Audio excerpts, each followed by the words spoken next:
tutorial, or my first tutorial that I will be doing for you guys. I'll be explaining the tools that I use basically to edit, so you guys are familiar with it and don't freak out later on. We'll start with the brush. The brush tool is used for coloring and to splatting on there your paint, sort of your digital paint.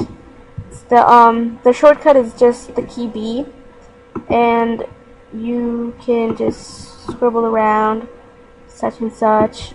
You can control the size of your brush with left bracket that makes it smaller and your right bracket that makes it larger, or you can just click around anywhere and this should pop up. You can also come over here and click this little arrow thing, and you can control this and all of that stuff, the hardness.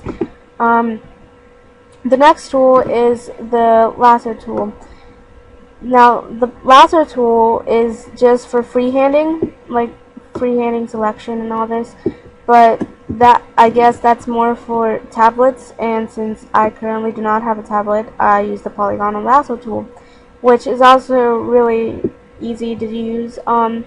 You start anywhere, you can start anywhere and start on your selection, click down at all this, all that, yes.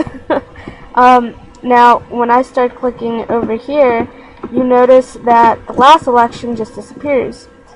And the reason for that is because it's not set to add on to the selection. You can come up here to this little magical box. Yes, magical box. And click on add to selection. Or you have the subtract from selection and intersect with selection. But I just stay to add to selection, and you just click around and it adds to it. Haha! And with the subtract, you obviously take away such and such. You can get rid of the selection or deselect by right clicking and choosing deselect, or Control D deselect. Then there's the paint bucket. You can just paint anywhere. Yeah, not so much fun like that.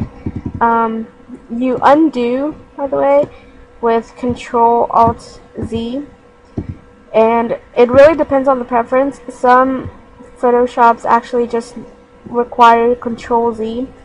It really all depends on which version you have, I guess. Then you have the eraser tool. This erases, obviously erases.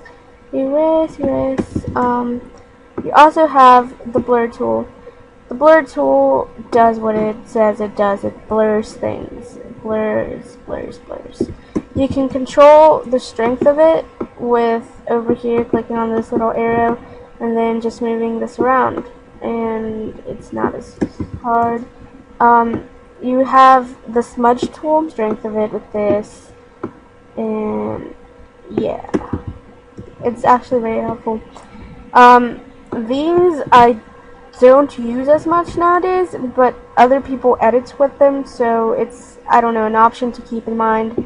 The big thing that I work with layers over here in the layer palettes. If you don't have this, you can always come up here to window and then your Photoshop and its preferences. You can either Control N or Control Shift N, which is what I have, and this comes up and all this whatnots. Or you can come over here to this little icon and create a new layer, and it's automatically set to normal. The mode is set to normal, but you have all these other modes that are really amazing, like multiply and darken and all these others. These just kind of cover up whites and light colors, while these cover up black and dark colors. Ooh, yes, they're both very important. Anyways, on to that. When you color, such as here, there's this thing called, I can't remember, I think it was called clipping. But anyways, when you make like a new layer and you don't want to waste your time deleting all the things because you just wanted to show up in a certain area, such as the black that we have right now, and you come out of the line or whatever, you can just hold down Alt and come in the line between these layers and click there, and bam, that's all you need. That is all that there is to it. Usually you get better with practice. It's how it always has worked, and it's how it always will work. You mess around with the modes. The modes you should always mess around with for effects, because they're all different and they, represent their different thing that they do, and it's how many of us work, actually. A lot of my friends that edit will tell you that. And so yeah, I believe that is all that I have for the toolbar. Now, an effect that I use, I always, after I'm done with everything, after I'm done with editing the hair, the eyes, the skin, and all that other stuff, and I'm going to add a background, I just get rid of the current background and place in the new background or create my own.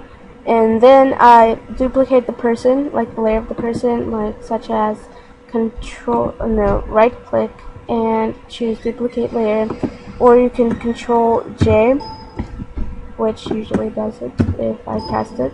And after that's done, you just come over here to the modes and set it to overlay, and it'll make it like this shiny effect to it, I suppose you could say.